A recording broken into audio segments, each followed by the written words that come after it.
Hello everyone. Today we are looking at a game versus Wilson, the 1200 ELO player, and this is the fourth video in my series where I'm going to be going through the chess bots on chess.com, and you can do the same, and hopefully this will be instructional. We're going to go through the intermediate that goes up to 1400, I believe, yes, and then advanced 1500 to the 2100. And after that, we'll be looking at the Masters. 2300 is about where I start to crap out. So if and some of these I haven't defeated yet, so we'll be taking a look at those. And 2450. If you can defeat this person, I should be watching your video. As always, I'm just going to go through there and through these games, and I just record them as I play, and what you see is what you get. And sometimes I find, publishing my mistakes can help myself and others, even more so than just, cherry picking moves or whatever. So today at lunch, I actually played Wilson already, and it was a 26 move game. And I just went through it, and I'm going to show the game that I played. When I do it this way, I can make it a quicker video and show the analysis. I did a couple of videos back. It ended up being like 20 minutes long, but we did cover a lot of great stuff. So I'm going to show my game with Wilson here, and I'm just going to go through my thought process, and hopefully it will help. And so I just try to play good, clean chess. Remember, for this 1200, just try to control the center. Get your pieces developed, get pieces out there, and so that's kind of the key to this thing when you're starting out. Is just remember, don't worry about trying to memorize all these openings and all this stuff. Besides it, most people only remember up to 5 moves, and then you're on your own anyway. So just try to remember the basics of controlling the center for now and getting your pieces out there. So I'm going to try to go through this a little quickly. This is a good move. An absolute pin on my knight. I thought about kicking him out. I didn't want, the problem with that is when I retake, I end up with doubled pawns, which is okay.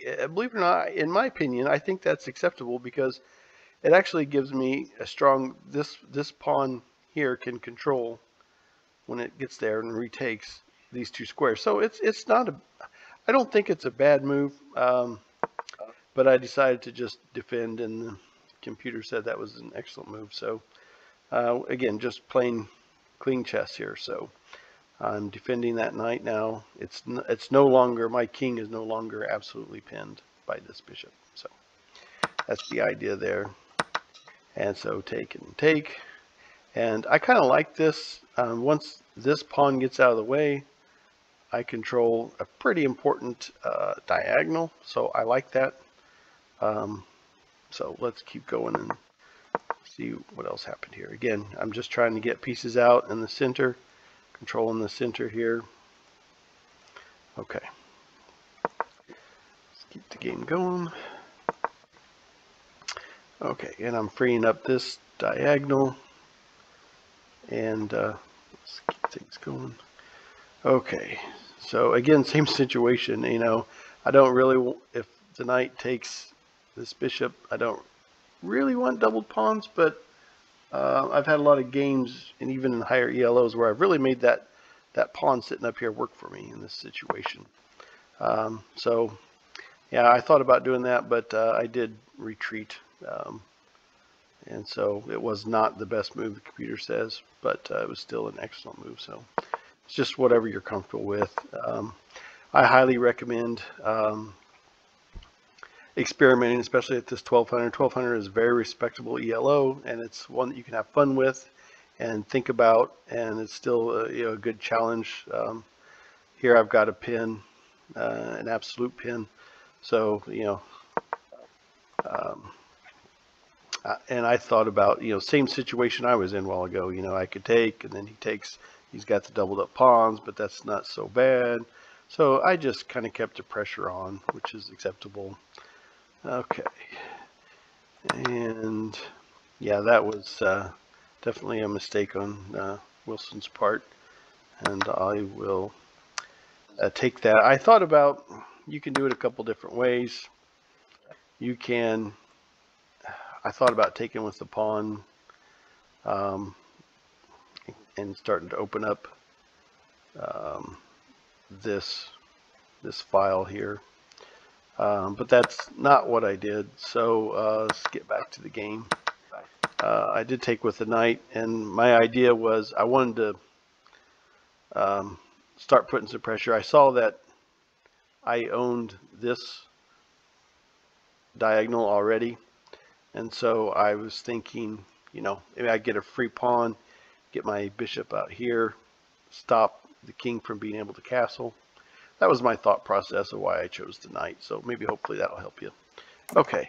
But the computer said it was not the best move. Now, here we've got, if I take this, I'm attacking the queen. And it gives me an idea of going here, which is great too. The idea of this would be a fork between king and the rook. So we definitely pick up a rook there. King has to move, and there's your rook. So let me get all those arrows off there. Okay. So the knight comes down. Yeah, that's a blunder. So I take. Okay. And trying to Wilson is trying to get my knight out of here. Okay, so now I'm attacking the queen, and I also have an idea about this possibly. Okay, so there's that. Now this is if you remember about 6 moves ago, I was talking about getting my bishop in this position, and I had that in my sights, and so now finally there it is. I am preventing, because of this, I'm preventing a castle from my opponent, which can be very frustrating. So, okay. So here, instead of just moving this bishop, think about some other ideas. This is where I was thinking. This is kind of like the key of why I kept this game and wanted to show it today, is because I really wanted to go here instead of just moving the bishop. I mean, this is nice. It lines up. The king has to move. You can pick this bishop up probably. It just puts a lot of pressure on the king up here. These pieces working together, the bishop and the queen. Just remember, oh, and this queen also traps this pawn here from advancing. Let your pieces work together. A queen, even by itself, can't do a whole lot. You really need your pieces to work together. Okay, let's keep this game going here. So, okay, the computer thought that, you know, this would be the better. Hey, look, the computer knows better than I do. No doubt about that. But I just wanted to keep this attack going on this king. And I like when the queen is in front of the king. Oh boy, you know, I really want to be attacking with something. I just want to put the hammer down and put an absolute pin on that. And now I'm right back to where I was. So that's usually something that you want to avoid. But I'll show you my idea. Sooner or later, here's my problem: is I got to get these rooks in the game. I am up here messing around with my queen and my bishop, which I like it, but I need to get some more pieces into the action here. And so there's a check. Okay. And so now I'm thinking, I realize this bishop is in trouble, but here's what I'm thinking at the 1200 level. Instead of just rushing off and getting this bishop out of trouble, let's get this a rook in the game here. If the queen takes, it's going to be, you know, there's for check, and then I'm going to capture that queen.